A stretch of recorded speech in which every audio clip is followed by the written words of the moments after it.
معزز سامعین، مفتی اور مستفتی کے شروط و آداب پر گفتگو کرنے سے پہلے ہمیں اور آپ کو یہ جان لینا چاہیے کہ مفتی اور مستفتی کا معنی کیا ہے۔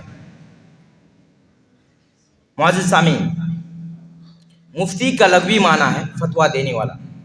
اہل اصول کے نزدیک اس کا اطلاق مجتہد پر کیا جاتا ہے۔ مجتہد وہ ہے جو کسی شرعی حکم پر یقینی یا ظنی فیصلہ حاصل کرنے کے لیے دلائل میں اپنی پوری وسعت اور طاقت لگاتا ہے۔ معزز سامعین، مستفتی کا لغوی معنی ہے فتویٰ طلب کرنے والا، فتویٰ پوچھنے والا۔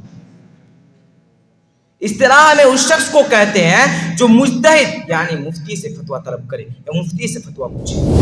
معزز سامعین، اب ہمیں جاننا چاہیے کہ مفتی کے اندر کیا شرائط و آداب کا پایا جانا ضروری ہوتا ہے۔ جب کسی انسان کو مفتی کے لقب سے ملقب کیا جائے، اس سے پہلے اس کے اندر کئی شرائط و آداب کا پایا جانا لازمی ہو جاتا ہے۔ میرے ساتھیوں، مثلا دین اسلام کا پیروکار ہونا، کیونکہ کسی بے دین، کافر، مشرک اور غیر مسلم کا فتویٰ قابل قبول نہیں ہے۔ اسی طرح بلوغیت تک پہنچنا، کیونکہ کسی چھوٹے بچے کا فتویٰ قابل حجت نہیں ہے۔ اسی طرح عقل سلیم کا ہونا، صحیح العقل ایک ایسی چیز ہے جس کے بغیر انسان پر دین اسلام کے قانون، شریعت کے احکام نافذ نہیں ہوتے۔ میرے بھائیوں، نبی صلی اللہ علیہ وسلم نے ایک حدیث میں فرمایا، رفع القلم عن ثلاث، عن الصبی حتی یبلغ، عن المجنون حتی یفیق، عن النائم حتی یستيقظ۔ یعنی 3 طرح کے لوگوں سے قلم اٹھا لیا گیا ہے۔ نمبر 1، بچہ یہاں تک کہ بالغ ہو جائے۔ نمبر 2، دیوانہ یہاں تک کہ عقل مند ہو جائے۔ نمبر 3، سویا ہوا شخص یہاں تک کہ جاگ جائے۔ اسی طرح عدالت کا ہونا، چنانچہ جمہور اہل علم کے ہاں فاسق و بدکار کا فتویٰ درست نہیں ہے، کیونکہ فتویٰ دینا شرعی حکم کی خبر دینا ہے، اور فاسق و بدعمل کی خبر تو مقبول ہی نہیں۔ میرے بھائیوں، اسی طرح ساتھ ہی ساتھ مجتہد کے مرتبہ تک رسائی کی شرط بھی پایا جانا ضروری ہے۔ معزز سامعین،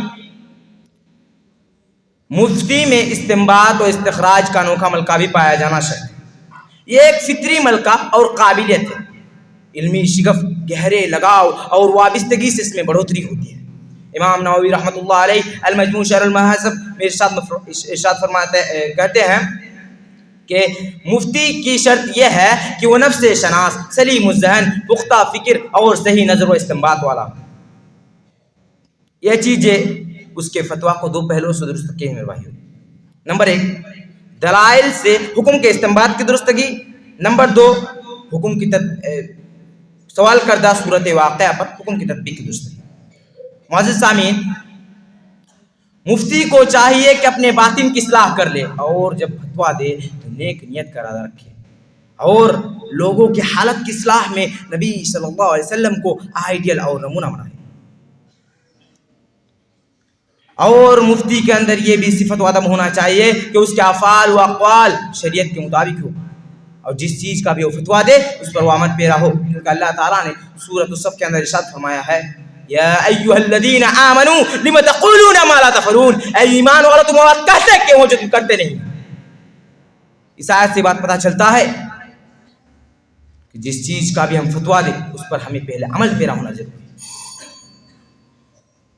اسی طرح میں مستفتی کے کئی شرائط و آداب پر گفتگو کرنے سے ایک ہی شرط اور ادب پر گفتگو کروں گا۔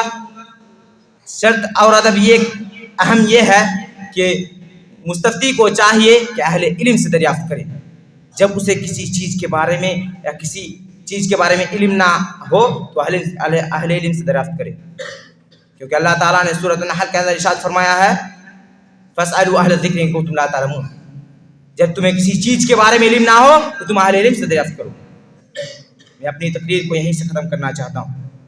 آخر میں اللہ تعالیٰ سے دعا گو ہوں، یا الہ العالمین، تو تمام مفتیان دین کو ان شرائط و آداب پر جمع رہ کر فتویٰ دینے کی توفیق عطا فرما، اور مستفتی کو اپنے اور مفتی کے شرائط و آداب کا خیال رکھتے ہوئے فتویٰ طلب کرنے کی، فتویٰ پوچھنے کی توفیق عطا فرما۔ آمین یا تقبل یا رب العالمین۔